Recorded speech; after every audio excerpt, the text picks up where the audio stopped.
let's get down to brass tacks here. This is the 2025 Holiday Gift Giving Guide. It's hard to give Epstein's guys tools because they have so many tools.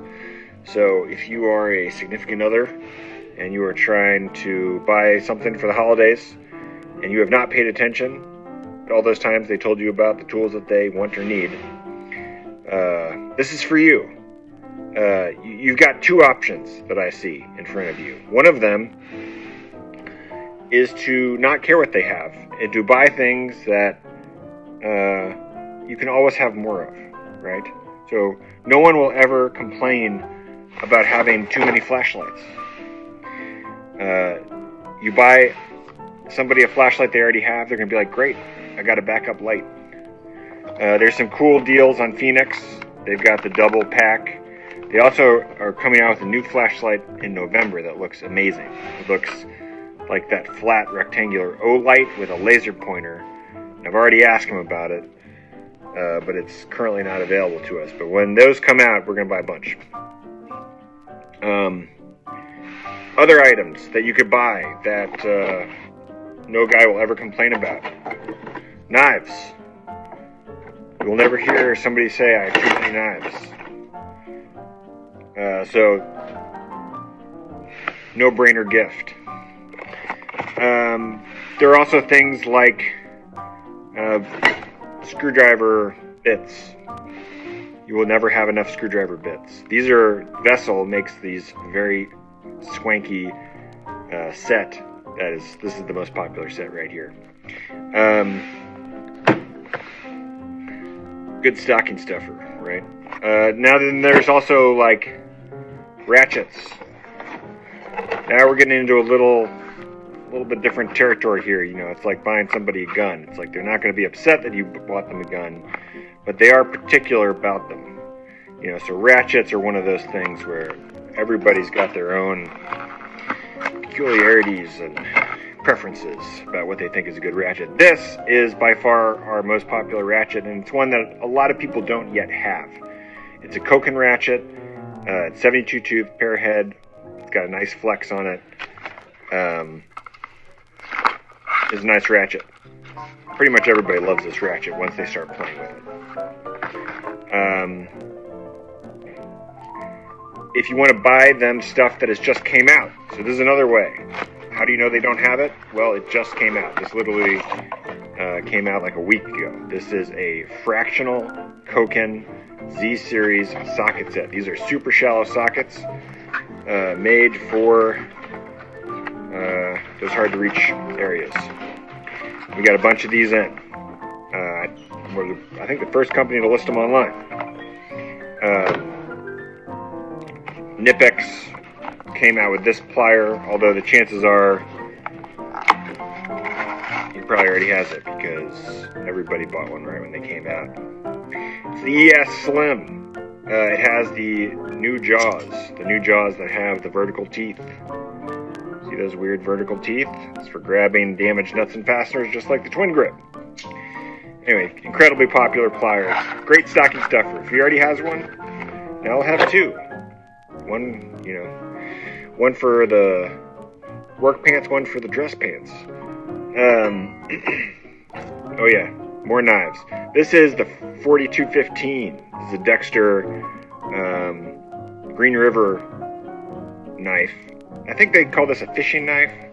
Well, it looks a lot like a fishing knife. But it's just a basic cool little knife that they got. And we got like closeouts, right? So this is the gentleman's scraper. It is a rosewood handle with brass rivets, which you just never see. It's also got a full tang with a bolster. I've shown this off a number of times. I'm continually impressed by this thing. This is a nice scraper. Nobody makes them. Literally nobody makes them like this anymore. They all got those big, fat plastic handles with the metal caps on them. Like you're supposed to use them like a chisel. So your other option then would be to the strange and unusual, right? So these are things that I'm guessing most guys don't have. if you got a carpenter in your life and you go in a shop and you look around, you're like, I don't know what the hell any of this stuff is. How can I buy him a tool that he doesn't have? Well, buy him this thing. This is the modified square. It's a weird thing. This guy that makes it, he only makes this. And it's made to do stairs, you go around I-beams, there's all sorts of cool stuff you can do with this that you can't do with a normal square.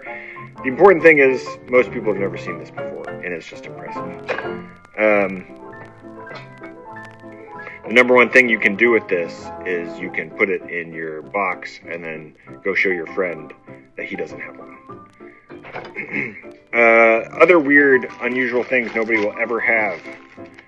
The Dexter Stitch Picker. Look at this weird thing. This was a cobbler's tool to rip stitching out of shoes. But it can be used for all sorts of things. People use them for scraping the grout in between tiles. Upholsterers can use them. You can use it as a tiny little saw. Baby's first saw. Maybe not give that to your kid. They are very sharp. Other weirdness. The Vaughn Oyster Hatchet. Look at that. Knocking the oysters off before you break them open. But just a cool little hatchet with a nice pronounced hammerhead on the back. Made by Vaughn, American made. Most people don't have an oyster hatchet. Especially the ones that live in Kansas City. Let's see, we got a deal on Philo. Philo makes these 1,000-volt wire strippers. What makes these unusual? They're European. This is how the Europeans strip wire, apparently. Yeah. And so it's just different. Most electricians haven't seen these. So you see, you can close it, and then you got this little pin. And the more that you open the pin, the wider that hole gets. So you can gauge different wire and strip it. Anyway, just a little bit unusual. Does it work better? I don't know. I bet it works just fine. Another good stocking stuffer. This is by Koken. They're very inexpensive. It's a little keychain. These have been very popular. Everybody loves tiny tools. There's one ironclad law of the tool business. Bomb tethers for those history buffs. This is part of World War II. We also have lots of World War II tools that I put on discount. So, it's a cool thing. You can also own a little piece of history. Speaking of history, this is one of the better selling items in our store now. Look at this thing. Looks pretty medieval. What do you do with it? It's not for punching people in the face. It's not a torture device. It is for picking up cast iron lids and pans, moving barbecue grates around, ridging your pie crust, tenderizing your meat, and then setting it down and sticking 2 candles in it and having a beautiful candlelit dinner. These were invented in the 1880s. We've got a good friend of ours that makes some for us. Called the Thayer's Universal. Some cast iron camping for those guys that love the outdoors. And the guys that love the outdoors, I have some council tool axes on special.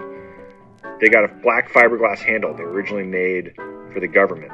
I'm not sure if it was the military or the government, but it was a weird deal where I think the only one to have them got a bunch of them, double bit and single bit. And then also, here are things that I don't really even understand why they're popular. See this thing? We bought these. When we got them in, we were like, man, is this too small? We're going to sit on these forever. And for some reason, they have just been flying out the door. It's a tiny little turner, a mini turner. Flipping burgers, or I don't know what people are doing with these, but they're buying them like crazy. Again, good little stocking stuffer. Not many people have one this small.